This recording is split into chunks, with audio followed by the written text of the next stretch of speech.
Kocha Romain Folz, kocha mkuu wa Yanga, ameikuta katika hali mbaya sana siku hii ya leo, kitu ambacho watu wengi hawakukitegemea kwa kikosi cha Yanga namna kilivyo, na squad zima la Yanga ni timu ambayo inatarajiwa na mashabiki kupata ushindi si tu wa goli moja bali goli zaidi ya moja. Lakini leo imekuwa katika hali ya sintofahamu baada ya Yanga kutoa sare na Mbeya City siku hii ya leo, ikiwa tarehe 30 mwezi wa 9 2025. Baada ya mechi hiyo kumalizika kati ya Mbeya City na Young Africans, kumezuka na sintofahamu na taharuki kwa mashabiki baada ya mashabiki kujumuika pamoja na kudai ya kwamba hawamtaki kocha. Mashabiki hao wameonekana kutaharuki na kutotamani tena kuendelea na kocha Romain Folz, kocha mkuu, kocha wa Yanga, kwa kile kilichotokea siku hii ya leo, ikiwa ni Yanga imetoa draw na Mbeya City, na mashabiki hao walitegemea mambo makubwa sana kutoka katika timu yao, kwa sababu wao wanasema timu imekamilika, ina wachezaji wa kutosha, kinachohitajika tu ni taaruma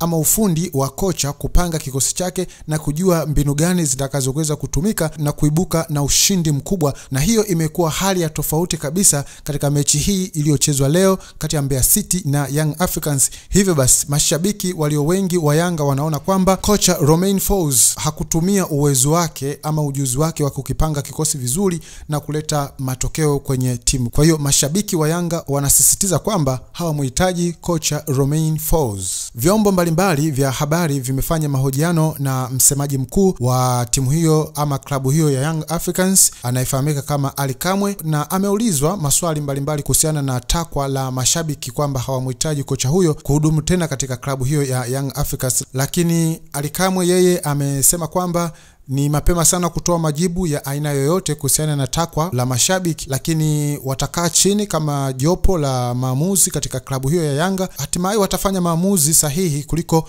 kutoa majibu haraka iwezekanavyo kama vile mashabiki wanavyotamani iwe. Kocha Folz mpaka sasa bado yuko kwenye kikango, kwa sababu hajajua hatima ya yeye kwamba bado ataendelea kuhudumu katika klabu hiyo ya Young Africans au Yanga watampa mkono wa kwaheri kama walivyofanya Simba hivi karibuni kwa kocha Fadlu Davis. Na hii sio mara moja mashabiki kusisitiza ama kushinikiza klabu itoe maamuzi kuhusiana na kocha. Imeshawahi kutokea mara kadhaa katika klabu zote kubwa hapa nchini Tanzania, ikiwemo Simba, Yanga na klabu nyinginezo nyingi hapa nchini Tanzania. Kama wewe ni mfuatiliaji wa mambo ya michezo na soka, basi endelea kubaki nasi T-Media One. Sisi tunaendelea kuzitafuta taarifa za mpira, halafu tunakupa tabasamu la kimichezo.